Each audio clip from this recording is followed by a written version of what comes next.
इसलिए ये लाइन है कि जहां जहां भी मैं जाता हूँ, जिथे भी जाता हूँ, जहां जहां मैं जाता हूँ वहां परमात्मा साथ में रहता है। और क्या करता है परमात्मा? हाथ पकड़ करके चलाता है। तो परमात्मा केवल ज्ञानेश्वर मावली के साथ में था कि हमारे और आपके साथ में भी है?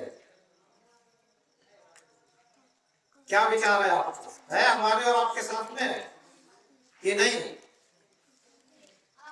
बोलो भाई, है ना सबके साथ में परमात्मा? लेकिन किसी ने हमने हाथ पकड़ा दिया क्या परमात्मा को? ज्ञानेश्वर मावली ने हाथ पकड़ा दिया, बोला चलो भी तो धर्मिया आती। हाथ कैसे पकड़ा परमात्मा ने? ज्ञानेश्वर मावली ने पकड़ा दिया, बोला पकड़ मेरा हाथ और चला मुझे। हमने हाथ पकड़ाया नहीं, हमारे साथ ही परमात्मा है। कोई ऐसी जगह नहीं जहां परमात्मा नहीं है। है क्या कोई ऐसी जगह जहां परमात्मा नहीं है? किसी ने सवाल पूछा कि परमात्मा कहाँ है? जवाब देने वाले ने जवाब देने की जगह दूसरा सवाल कर दिया उसी व्यक्ति को। क्या कहा? बोले तू बता दे कि परमात्मा कहाँ नहीं है। कोई ऐसी जगह तू बता दे जहां परमात्मा नहीं हो, जहां से तेरी परमात्मा ना सुनता हो, जहां से परमात्मा किसी की ना सुनता हो। जहां कोई ऐसी जगह बता दे जहां परमात्मा ना देखता हो। है क्या कोई ऐसी जगह? कोई ऐसी जगह नहीं है जहां परमात्मा नहीं है। परमात्मा हर जगह है, कण कण में परमात्मा मौजूद है। लेकिन हम ज्ञानेश्वर परायण सुनते हैं पर ज्ञानेश्वर जी की मानते नहीं है। हम अपना हाथ परमात्मा को पकड़ाते नहीं है, इसीलिए हम दुखी हैं। और ज्ञानेश्वर मावली अपना हाथ परमात्मा को पकड़ा देते हैं, इसलिए वो सुखी है, हमेशा सुखी है। कभी ज्ञानेश्वर मावली ने कहीं लिखा है क्या मैं दुखी हूं? जब भी उन्होंने कुछ भी गाया मन उसमें आनंद ही आनंद।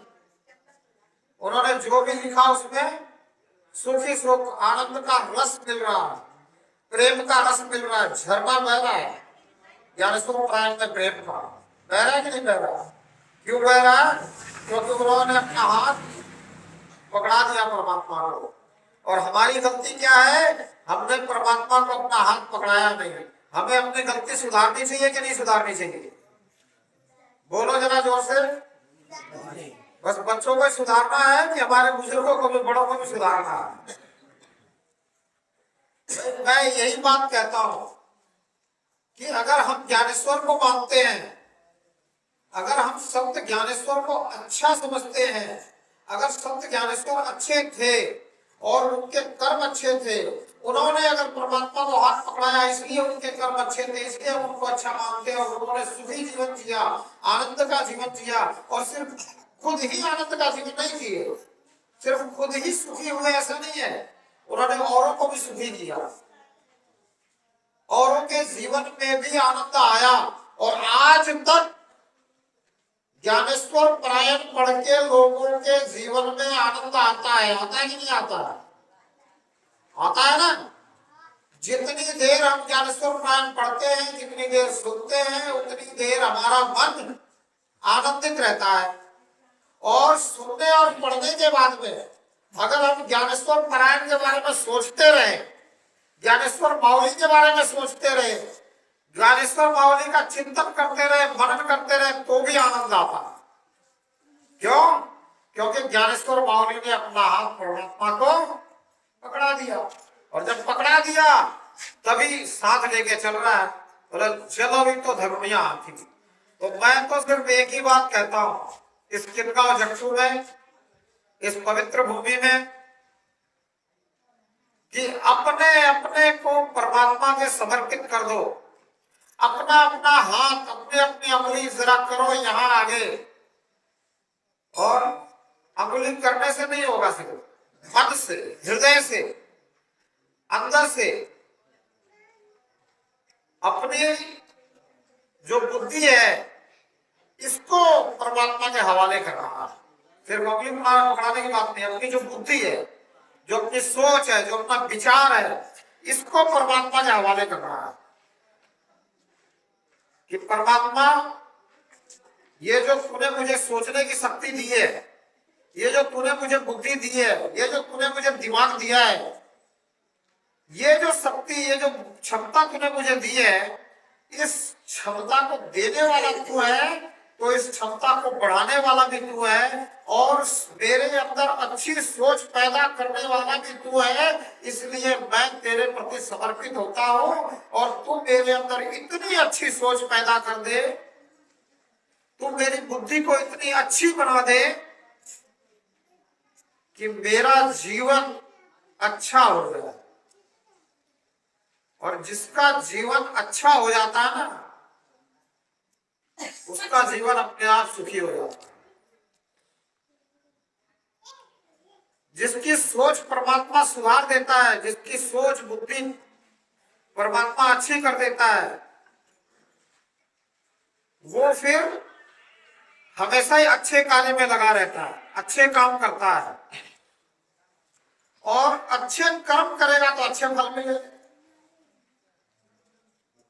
अच्छे फल मिलेंगे तो अच्छे फल के साथ क्या आएगा जीवन में? आनंद। तो इसलिए हमने इस बात को समझना है कि ज्ञानदेव महाराज ने हमें ये बताने की कोशिश की है कि तू अपने आप को परमात्मा के समर्पित कर दे। परमात्मा कण कण में है, परमात्मा सब जगह है। इस पूरी सृष्टि को रचने वाला कौन है? परमात्मा है। तुझे बनाने वाला कौन है? परमात्मा है। तेरे अंदर ये सोच बुद्धि देने वाला कौन है? परमात्मा है। तुझे स्वतंत्रता देने वाला भी परमात्मा है, जिसके कारण तू सोचता है कि मैं तो स्वतंत्र हूँ, मैं पराधीन नहीं हूँ, मैं कुछ भी कर सकता हूँ, मैं कुछ भी सोच सकता हूँ। ये स्वतंत्रता तुम्हें देने वाला भी परमात्मा ही है। तो ऐसे इस परमात्मा को, जो तुम्हारे अंग संग है, तुम्हारे साथ ही है, कहीं दूर नहीं है। अगर दूर होता तो फिर ज्ञानेश्वर बावली ये नहीं कहते कि जिथे जातो तिथे माझा संघाती। कहते क्या? नहीं कहते। तो दूर नहीं है परमात्मा, नजदीक है। और ये बात दुनिया के जितने भी आध्यात्मिक शास्त्र हैं, चाहे वो पुराण हो, बाइबल हो, या हमारे वेद पुराण हो, सब कहते हैं, एक नहीं कहता। दुनिया के 100 में से 99 संत एक ही बात कहते हैं कि परमात्मा सब जगह है, कण कण में है, परमात्मा रोम रोम में बसा है, परमात्मा तुम्हारे अंदर भी है, बाहर भी है। इसी बात को एक लाइन में ज्ञानेश्वर बावली कहते हैं कि जिथे जातो तिथे माझा संग्राम। जहां जाता हूं वहां मेरे शांति है। क्यों? क्यों हर जगह मौजूद है, जर्रे जर्रे में मौजूद है। जिधर देखता हूं उधर तू ही तू है, और हर बसर में हूं बहू है। जिधर देखता हूं उधर तू ही तू है, और हर बसर में हूं बहू है। वो बसर खंबा भी हो सकता है, वो बसर जानवर भी हो सकता है, वो बसर छोटा सा कीड़ा भी हो सकता है, वो बसर ये आदमी भी हो सकता है, नर नारी कोई भी हो सकता है। इनका अलग अलग चेहरा हो सकता है, अलग अलग शरीर हो सकता है, अलग अलग उम्र हो सकती है, अलग अलग सोच हो सकती है, अलग अलग विचार हो सकते हैं। सभी स्वतंत्रता प्राप्त करते हैं इसी परमात्मा के कारण। लेकिन ये परमात्मा सब में एक जैसा, जहां देखता हूं वहां तू ही तू है, और हर बसर में हू बहु है। जिथे पाहतो तिथे तुच्छ तुच्छ माझा रघुराया। ऐकलं की नाही? जिथे पाहतो तिथे तुच्छ तुच्छ माझा रघुराया। मतलब जहां देखता हूं वहां तू ही है, जिधर नजर जाती है वहां तू ही नजर आता है। जबकि हर बसर में, जर्रे जर्रे में।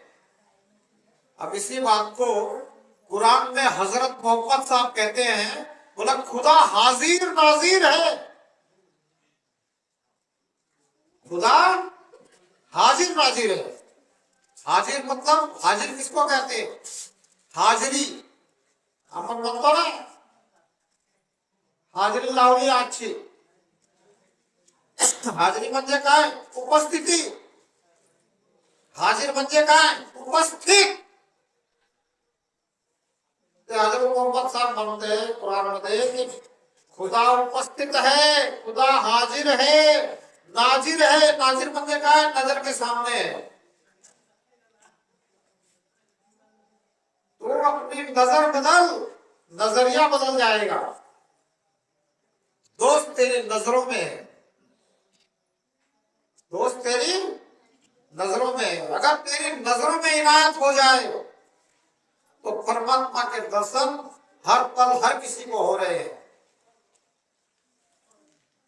ये जो हमारी आंखें हैं, इसके अंदर जो पुतली है, इससे भी नजदीक परमात्मा है।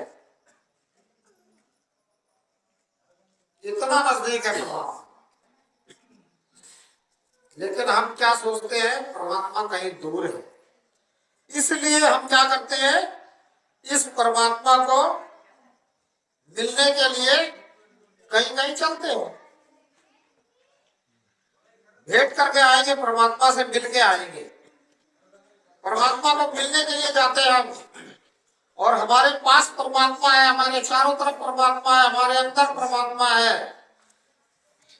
हम कभी अपने आसपास में ढूंढते ही नहीं परमात्मा को। ढूंढते क्या? कभी कभी आसपास में खोजने की कोशिश करी क्या परमात्मा को? नहीं करी। दूर दूर जाते हैं ढूंढने के लिए, दूर दूर जाते हैं परमात्मा को मिलने के लिए, दूर दूर जाते हैं परमात्मा को खुश करने के लिए। और परमात्मा तो हमारे पास ही है। मंदिर में है, मस्जिद में है, काशी कैलाश में। मंदिर में भी है परमात्मा। जब कणकण में है तो मंदिर में है कि नहीं है? जब सब जगह है तो मंदिर में है कि नहीं है? जब सर्व ठिकाणी परमात्मा आहे तर मंदिरात पण आहे। तो है मंदिर में और है मस्जिद में। मस्जिद में भी है, सब जगह है। कोई ऐसी जगह नहीं जहां नहीं है। मंदिर में है, मस्जिद में है, काशी कैलाश में। काशी और कैलाश में भी है। पर क्या कहते हैं? बोला अगर तू परमात्मा को ढूंढना चाहे तो ढूंढ, मिलेगा तेरे पास। जहां तू है यही मिलेगा। जिथे तू जातो तिथे तुझा संगाती। जहां तू है, जहां बैठा है, जहां खड़ा है, जहां पड़ा है, हर समय तेरे साथ में परमात्मा है। मंदिर में है, मस्जिद में है, काशी कैलाश में। ढूंढना चाहे तो ढूंढ ले, मिलेगा तेरे पास में। पर हम ढूंढने के लिए दूर दूर चले जाते हैं, पास में ढूंढते नहीं है। अगर आप पास में ढूंढना शुरू कर दो, पास पड़ी चीज बहुत जल्दी मिलती है। जो कोई चीज नजदीक में हो वो बहुत जल्दी मिलती है। और अगर कोई अंधा भी ढूंढे तो भी परमात्मा उसे मिलता है। जैसे ये फूल की माला यहाँ रखी है, नजदीक है, इसकी खुशबू उड़ रही है, तो अगर इसकी खुशबू को कोई भी लेना चाहे तो ले सकता। तो ऐसे ही परमात्मा हमारे अनुसंग है। परमात्मा रूप रूप में है। कोई ऐसी जगह नहीं जहां परमात्मा नहीं है। पर हम अगर परमात्मा को ढूंढे, परमात्मा को मिलना चाहे, परमात्मा को जानना चाहे, समझना चाहे, पहचानना चाहे तो पहचान सकते हैं। असल में तो ढूंढना शब्द भी इस्तेमाल नहीं करना चाहिए, क्योंकि ढूंढना तो उसको है जो खो जाए, खोया थोड़ी परमात्मा। लेकिन समझाने के लिए शब्द क्या नाम, परमात्मा कहीं खोया नहीं। जर्रे जर्रे में है खुदा, कण में है परमात्मा। God is everywhere, God is omni present, God is always present. जो पढ़े लिखे बच्चे हैं, पढ़े लिखे जो भी यहाँ बैठे हैं, वो इस अंग्रेजी को भी समझ सकते हैं। अंग्रेजी बोलने का मतलब ये नहीं है कि पढ़ा लिखा ही समझाना है। बोलने का मतलब ये है कि जो अंग्रेजी जानने वाले संत हुए, जिन्होंने ईसाई मत को चालू किया, हजरत ईसा, वो भी कहते हैं कि गॉड इज एवरीवेयर। कोई ऐसी जगह नहीं है जहां परमात्मा नहीं है, परमात्मा हर जगह है। ओमनी प्रेजेंट, हमेशा तुम्हारे सामने प्रेजेंट है। तुम इसे प्रेजेंट नहीं समझते, इसलिए तुम जहां मानते हो वहां ढूंढते चले जाते हो। अगर तुम नजदीक मानने लग जाओ और इससे प्रार्थना करो कि हे परमात्मा, तुम मुझ पे कृपा कर, तुम मुझ पे इतनी कृपा कर कि मैं तुझे पहचान पाऊं कि तू किस रूप में मेरे अंग संग है, तू किस रूप में मेरे साथ है, तो ये कृपा कर। अभी मैंने 2 बार बोलने के समय आंख बंद की। जो मेरे चेहरे की तरफ देख रहे थे उन्होंने ध्यान दिया होगा कि मैंने 2 बार आंख बंद की और मैंने कहा, हे परमात्मा, तू मेरे अंग संग किस रूप में है मुझे समझा, तू मुझे बता, तू अपनी असली पहचान मुझे करा कि तू किस रूप में मेरे अंग संग है, तू किस रूप में यहाँ है। तेरे अनेकों रूप लोगों ने बनाए हैं, अनेकों रूप बनाए लोगों ने, और तूने हमारे अनेकों रूप बनाए हैं। हमारे अनेकों रूप परमात्मा ने बनाए और हमने परमात्मा के अनेकों रूप बनाए, लेकिन परमात्मा के असली स्वरूप का हमें अभी तक पता चला कि नहीं? नहीं। तो असली स्वरूप का पता करो, पूछो कि हे प्रभु, हे परमात्मा, हे जगत के मालिक, हे परम पिता, हे ईश्वर, हे परमेश्वर, तुम्हारा असली स्वरूप क्या है मैं जानना चाहता हूं। असली स्वरूप कौन खोजेगा? परमात्मा का, जो परमात्मा से प्रेम करता है। जो प्रेम करता है ना परमात्मा से, वही खोजेगा परमात्मा के असली स्वरूप को। जो परमात्मा से प्रेम नहीं करता वो नहीं खोजेगा। क्यों? परमात्मा से हम प्रेम करते ही नहीं। हम तो परमात्मा से स्वार्थ, अपना स्वार्थ पूरा करना चाहते हैं। स्वार्थ। हमने परमात्मा से क्या करना है? भीख मंगे बन करके सब चीज मांगनी है। हम परमात्मा के सामने सब भीख मंगे बन जाते कि नहीं बन जाते? बोलो कि आप कोई है जो ये कह सके कि हम परमात्मा के सामने भीख मंगे नहीं बनते? कोई भी हाथ खड़ा करो कि हम परमात्मा के सामने भीख मंगे नहीं बनते। मैंने हाथ खड़ा कर रखा, मैं भीख नहीं मांगता परमात्मा से। क्यों नहीं मांगता भीख? क्योंकि मुझे पता है देने वाला अपने आप ही देता है। देने वाला जब भी देता छप्पर फाड़ के। सुना है नहीं? जब देने वाला जब भी देता छप्पर फाड़ के, तो भीख मंगे बनने में क्या देखो? इसने मुझे बना के भेजा, इस दुनिया का मालिक, स्वतंत्रता दी, दुनिया का मालिक बना के भेजा। बोला तू दुनिया में मालिक की तरह रहना, दुनिया की हर चीज तेरे काबू में रहेगी। दुनिया की हर चीज इंसान के काबू में है कि नहीं है? है कि नहीं? लेकिन आदमी कहता है कि मेरा मन मेरे काबू में नहीं है। दुनिया की हर चीज आदमी के काबू में।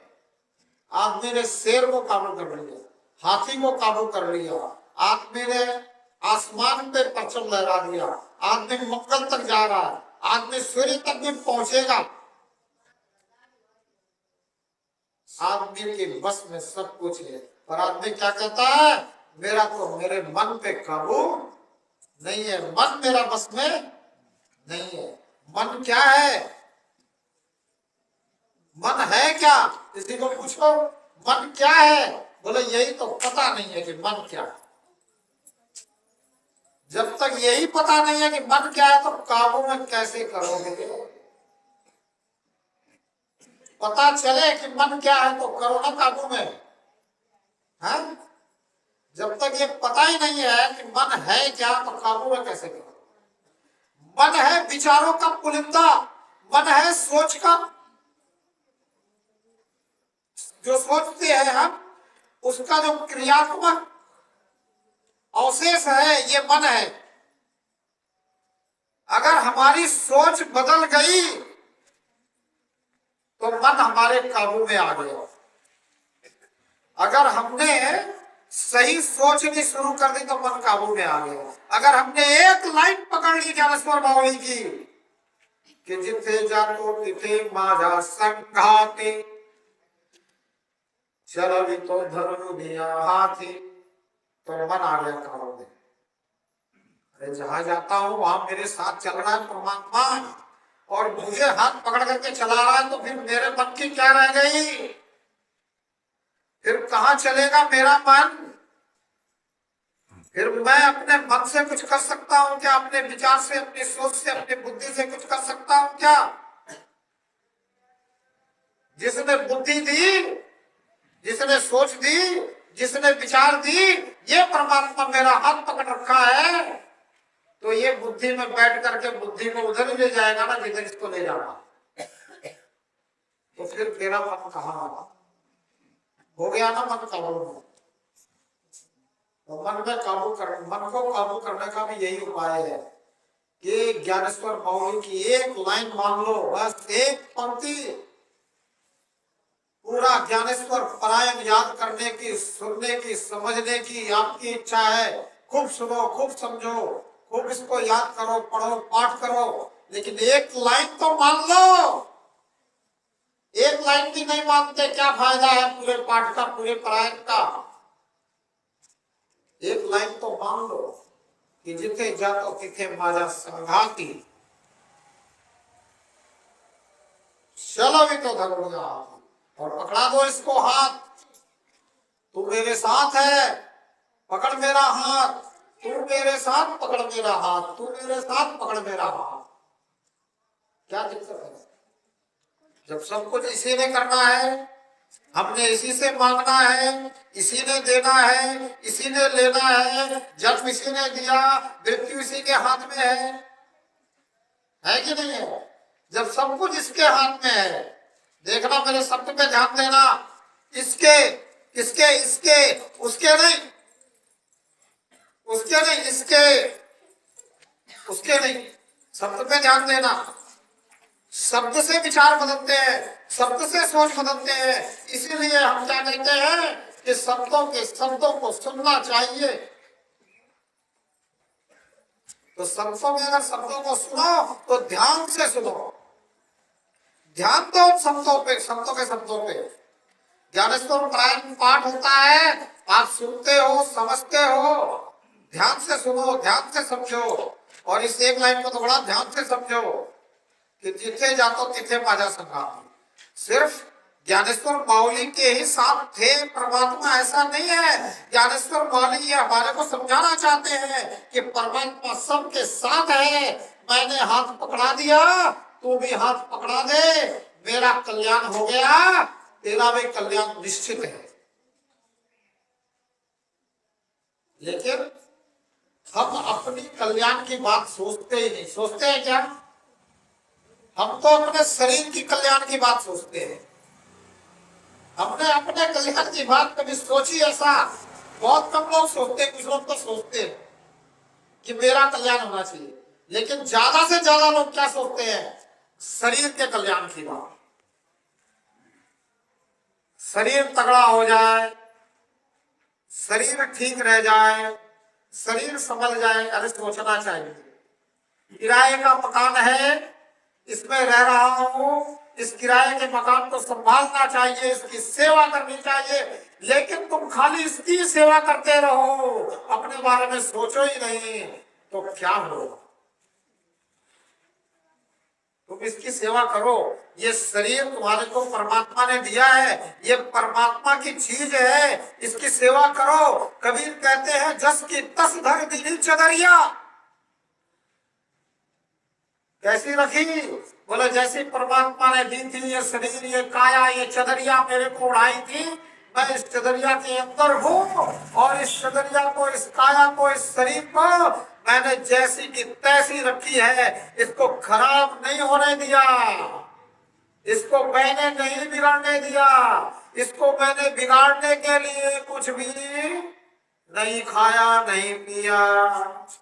लेकिन हम क्या करते हैं? हम सोचते शरीर की कि शरीर अच्छा रहना चाहिए, शरीर के लिए सब कुछ करते, अपने लिए कुछ करते भी नहीं, अपना कल्याण भी नहीं करते, लेकिन हमारा खाना पीना ऐसा करते हैं कि शरीर भी हमारा बिगड़ता है। ये चदरिया तार तार हो जाती है, फिर हमें दर्द होता है। किसको दर्द होता है? शरीर को दर्द होता है क्या? शरीर के अंदर जो मैं बैठा हूं, मुझे दर्द होता है जब शरीर तार तार हो जाता है। और हम क्या करते हैं? जिस चीज की जरूरत नहीं है वो भी खाते हैं। हम जीने के लिए नहीं खाते, खाने के लिए जीते हैं। क्या कहते हैं? अरे बरसात हो रही है, बना लो पकौड़े सकोड़े। क्यों भाई? बरसात हो रही है तो पकौड़े सकोड़े खाना जो है जीने के लिए जरूरी है क्या? अगर बरसात हो रही है तो पकौड़े सकोड़े जरूरी है क्या जीने के लिए? खाना है, नहीं खाना, लेकिन हम खाने के लिए जीते हैं। और बहाना बरसात का, जीभ के स्वाद में मरते हैं, 5-25 में अटके हुए हैं। अरे नहीं, जो परमात्मा के भक्त होते हैं वो तो जीने के लिए खाते हैं, खाने के लिए नहीं जीते। वो जरा सोचते हैं कि इस शरीर को परमात्मा ने दिया है, इस शरीर को क्या खिलाना चाहिए ताकि ये शरीर वैसा ही रहे जैसा परमात्मा ने भेजा है। तो क्या करना चाहिए? इस शरीर के अंदर किसी दूसरे शरीर को डालना चाहिए क्या? एक शरीर के अंदर हम दूसरे शरीर को डालते हैं, करते हैं ना गड़बड़? करते ही नहीं करते गड़बड़? तो ये गड़बड़ बंद करो मेरे भाई, अगर सुख से जीना चाहते हो। अगर सुख से जीना चाहते हो तो ये गड़बड़ बंद करो। दुनिया की जितनी गड़बड़ अपने अंदर पाल रखी है, जितनी गड़बड़ सोच में पाल रखी है, सब गड़बड़ बंद करो। बस सोच सुधार लो, गड़बड़ बंद करो, जीने का आनंद आ जाएगा। जीवन में सुख ही सुख है, दुख का नामो निशान नहीं है। जीवन में सुख ही सुख है। ये पूरी दुनिया मेला है, मेला। मेले में आनंद आता कि नहीं आता? गए कभी मेला घूमने? आता कि नहीं आता मेले में आनंद? अरे कोई तो बोलो, मेले में आनंद आता है ना? ये पूरी दुनिया मेला है, मेला। और अगर इस मेले में हमें आनंद नहीं आता तो इसका मतलब गड़बड़ हमारे अंदर है। मेले घूमने में उसको आनंद नहीं आता जिसके अंदर बुखार हो। जिस शरीर के अंदर बुखार होगी तो मेले में आनंद आएगा क्या? नहीं आएगा। गरज बुखार तो मेरे अंदर है और मैं दुनिया को झमेला कह रहा हूं। ये तो मेला है, मेला। और इस मेला में हमें परमात्मा ने भेजा मेला देखने के लिए, और मैंने बुखार अपने अंदर पैदा कर ली, इसलिए ये झमेला है। तो अपनी बुखार जो है, अपनी जो गड़बड़ है, इसको बाहर निकालो। जब गड़बड़ बाहर निकलेगी तो बात बनेगी। और गड़बड़ बाहर कैसे निकलेगी? इस एक लाइन से,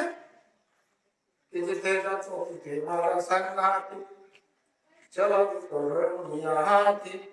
अरे जहां जा रहा हूं वहां तू मेरे साथ है, मेरी तो चिंता रखता है, मेरी फिक्र रखता है, मुझे काहे का दिक्कत है? जिस पुत्र का हाथ पिता ने पकड़ रखा हो और वो मेले में घूम रहा हो तो वो बड़े मौज में रहता है। कहीं चिड़िया देखता है, कहीं जलेबी देखता है, बापू को बोलता है बोला बापू जलेबी खिला दे, चिड़िया ले दे, मोटर ले दे, कार ले दे, ये ले दे, वो ले दे, ऐसा कर दे, वैसा कर दे, और मौज में रहता है। लेकिन अगर बचपन में कभी पिताजी के साथ गया हो मेले में घूमने को और पिताजी का हाथ छूट गया, मेला वही रहता है लेकिन मेले का आनंद हो जाता है। क्या होता है? फिर वो रोता है। थोड़ी देर पहले हंस रहा था, पिता की उंगली पकड़ी हुई थी, पिता ने उंगली पकड़ रखी थी, हंस रहा था, पिता की उंगली छूटी, कहीं फंस गया लालच में, कहीं जाकर जलेबी की दुकान पर खड़ा हो गया, पिताजी ने ध्यान नहीं दिया, 2 कदम पिताजी आगे निकले, ये जलेबी की दुकान से इसकी नजर हटी है, पिताजी कहाँ गए, ये 4 कदम पीछे हो लिए, पिताजी को ढूंढते ढूंढते, अब पिताजी को 2 कदम आगे आए, कहाँ गए, जब तक वो 4 कदम और आगे हो लिए, पिताजी को ढूंढते ढूंढते, पिता से पुत्र का मेल हट गया, तो पुत्र के लिए वो मेला झमेला हो गया कि नहीं हो गया। तो हमारा भी मेल हटा हुआ है परमात्मा से, ये परम पिता है और हम सब इसके पुत्र हैं, एक पिता के हम सब बालक, कहते या नहीं कहते, एक पिता के हम सब बालक, अव्वल अल्लाह नूर पाया कुदरत दे सब बंदे,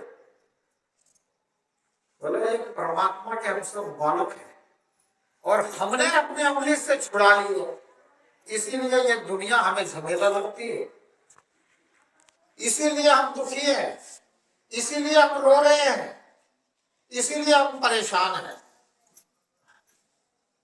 इसीलिए हम भिखमंगे बने हुए, इसीलिए हम परमात्मा के दरवाजे पे जाकर के, मंदिर मस्जिद में जाकर के, पीर हकीम के पास जाकर के, किसी के भी पास जाकर के भीख मंगे की तरह भीख मांगनी शुरू कर देते। और कैसे मांगते हैं पता है, भीख मंगे तो ऊपर ऊपर से भीख मांगते हैं, अंदर से नहीं मांगते, लेकिन हम अंदर से मांगते हैं, एकदम भीतर, दिल से, दिल की गहराई से। मैं कहता हूँ जितनी दिल की गहराई से तुम परमात्मा से भीख मांगते हो, अगर उतनी दिल की गहराई से तुम परमात्मा को परमात्मा से मांगने लग जाओ, परमात्मा तुम्हारे सामने खड़ा हो जाएगा। लेकिन तुमने परमात्मा को मांगने की, परमात्मा से कोशिश ही नहीं करी, तुम तो दुनिया के झमेले में फंसे रहे, तुम तो दुनिया की चीजों के चक्कर में भिखमंगे बने रहे। जो मांगने वाली चीज थी वो मांगी नहीं, जो जानने वाली चीज थी इसे जाना ही नहीं, जिसके जानने के बाद और कुछ जानना बचता भी नहीं, इसको जाना ही नहीं। ये परमात्मा, ये परमात्मा, वो परमात्मा नहीं, ये परमात्मा। परमात्मा यहां भी है वहां भी है, लेकिन जब यहां है तो हम कहेंगे ये परमात्मा। हमें यहां मिला है परमात्मा, हम जानते हैं कि यहां है परमात्मा। हम यानी कौन, आप और मैं नहीं, कभी आप समझते हो कि मैं आपकी भी बात कर रहा हूं। हम यानी कौन, हम यानी मैं और मेरा शरीर। हम यानी कौन, मैं और मेरा शरीर, हम दो मिलकर के हम हैं। मैं इस शरीर के अंदर हूं और शरीर में मैं हूं, इसलिए हम, और जब तक शरीर में मैं हूं तभी तक इसको जान सकता हूं। इस शरीर से निकलने के बाद इसको जान भी गया तो कोई फायदा नहीं, क्योंकि इस शरीर में रहते हुए अगर हम इसे जानेंगे और मृत्यु के समय इसका ध्यान रहेगा तो ही हमारा जन्म मरण छूट सकता है, नहीं तो जन्म मरण नहीं छूट सकता। और हम भक्ति क्यों करते हैं, जन्म मरण छूटने के लिए। 84 लाख योनियों के बाद मनुष्य योनि मिलती है और इस मनुष्य योनि को पाने के लिए देवता भी तरसते हैं। क्यों? क्योंकि देवता की योनि में जो देवता रहते हैं उनका भी समय खत्म होने के बाद उनको भी किसी न किसी योनि में आना है, इसलिए वो सोचते हैं कि हमें देवता की योनि के बाद में सीधी मनुष्य योनि मिल जाए, ताकि हम परमात्मा को जान करके, परमात्मा को समझ करके और परमात्मा को याद रखते हुए अपनी जीवन लीला समाप्त करें, जिससे हमारा जन्म मरण खत्म हो जाए। और इसीलिए भक्ति करनी चाहिए। लेकिन हम भक्ति किस लिए करते हैं, दुनियावी चीजों के लिए। और संत क्या कहते हैं, बोला दुनियावी चीजें तो पापी के भी होती है।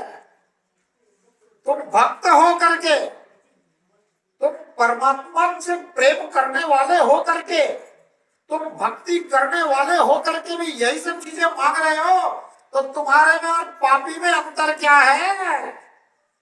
सुखदारा और लक्ष्मी पापी के भी हो। बोला पुत्र, पत्नी और धन, ये तो पापी के भी होते हैं। होते कि नहीं होते? तो बोला अगर तुम भक्त हो, तुम भक्ति करने वाले हो, तुम परमात्मा से प्रेम करने वाले हो, तुम परमात्मा को चाहने वाले हो, और फिर भी तुम ये सब चीजें चाह रहे हो, तो तुम में और पापी में अंतर क्या है जरा बता दो मुझे। कोई अंतर तो होना चाहिए, कोई अंतर तो होना चाहिए, ये नहीं होना चाहिए। तो बोले तुम्हारे पास भी सब कुछ होगा, पुत्र भी होगा, पत्नी भी होगी, धन भी होगा, सब कुछ होगा, जैसे तुम्हारे प्रारब्ध है, जैसे तुम्हारा पीछे का कर्म रहा उतना तुम्हें मिलेगा, मिलता रहेगा। लेकिन अगर तुम भक्ति कर रहे हो तो तुम परमात्मा को पाने की इच्छा से भक्ति करो। तुम अगर भक्ति कर रहे हो तो परमात्मा के असली स्वरूप को जानने की इच्छा से भक्ति करो कि परमात्मा किस स्वरूप में मेरे अंग संग है, परमात्मा किस रूप में मेरे अंग संग है, परमात्मा किस रूप में रोम रोम में बसा हुआ है, परमात्मा किस रूप में मेरे अंदर है, मेरे बाहर है, परमात्मा मेरे सब तरफ है, दसों दिशाओं में है। जैसे अर्जुन कहता है कृष्ण को, कृष्ण जी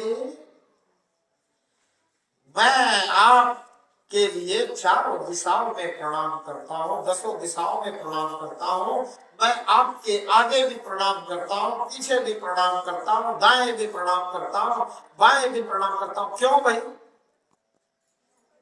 कृष्ण के दाएं बाएं आगे पीछे क्यों प्रणाम कर रहा है, ऊपर नीचे क्यों प्रणाम कर रहा है, सभी दिशाओं में क्यों प्रणाम कर रहा है? सीधा सीधा कृष्ण को प्रणाम करना। कृष्ण ने अपना स्वरूप दिखाया है ना। अपना स्वरूप दिखाने का मतलब, अपना स्वरूप दिखाने का मतलब कि आप आत्मा हो, आप परमात्मा के अंश हो, और जैसा स्वरूप आपका है ऐसा ही स्वरूप परमात्मा का है, और जैसा स्वरूप परमात्मा का है ऐसा ही आपका है।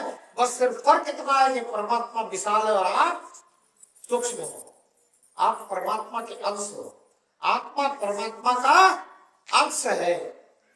तो कृष्ण ने अपने आत्मिक रूप को, विशाल परमात्मिक रूप को दर्शन को करवाया। इसलिए कहता है कि भाई आपके दाएं बाएं ऊपर नीचे आगे पीछे सब तरफ को मैं प्रणाम करता हूँ, क्योंकि अब मुझे आपके चारों तरफ परमात्मा ही परमात्मा नजर आ रहा है, आपके चारों तरफ। ये गीता में लिखा। आप ज्ञानेश्वर पारायण का पाठ करोगे तो इसमें भी इसका उदाहरण ये उद्धृत है। तभी कहते हैं ज्ञानेश्वर मावली कि जिथे भी जातो तिथे माजा सगा आप। बोला मैं जहां जाता हूँ मेरे साथ में है, चारों तरफ है, हर जगह है, मुझे पता है कि मेरे साथ में है, और मैं ये जानता हूँ और मानता हूँ और मैं पहचानता हूँ। मेरे को ये समझ आ गई है कि जिथे भी जाता हूँ तिथे माजा सगा आप। अब क्या है, अब मैंने अपने हाथ को पकड़ा दिया है, इसको पकड़ ले मेरे हाथ और चल मेरे साथ। तू मेरे साथ है ना, पकड़ मेरे हाथ करके चला। अब क्या है, मैंने अपना हाथ पकड़ा दिया है, अब क्या कर रहा है? बोले चलो तो हाथ, अब मेरा ये हाथ पकड़ के मुझे चला। और जिसका हाथ परमात्मा पकड़ ले उसको कोई कमी नहीं रहती क्या? जिसका हाथ परमात्मा पकड़ ले उसको कोई कमी रहती क्या? हम ज्ञानेश्वर मावली को मानते हैं, ज्ञानेश्वर पारायण सुनते हैं, ज्ञानेश्वर पारायण पढ़ते हैं। हम ज्ञानेश्वर जी की एक बात को मान लें और अपना हाथ परमात्मा को पकड़ा दें तो आनंद आएगा कि नहीं जीवन में? आनंद ही आनंद होगा, दुख सुख से ऊपर जीवन होगा। और एक समय ऐसा आएगा कि परमानंद में विचरण करोगे, ब्रह्मानंद में विचरण करोगे, परम आनंद की अवस्था आ जाएगी। सिर्फ हाथ पकड़ाने की तेरी कोशिश करके तो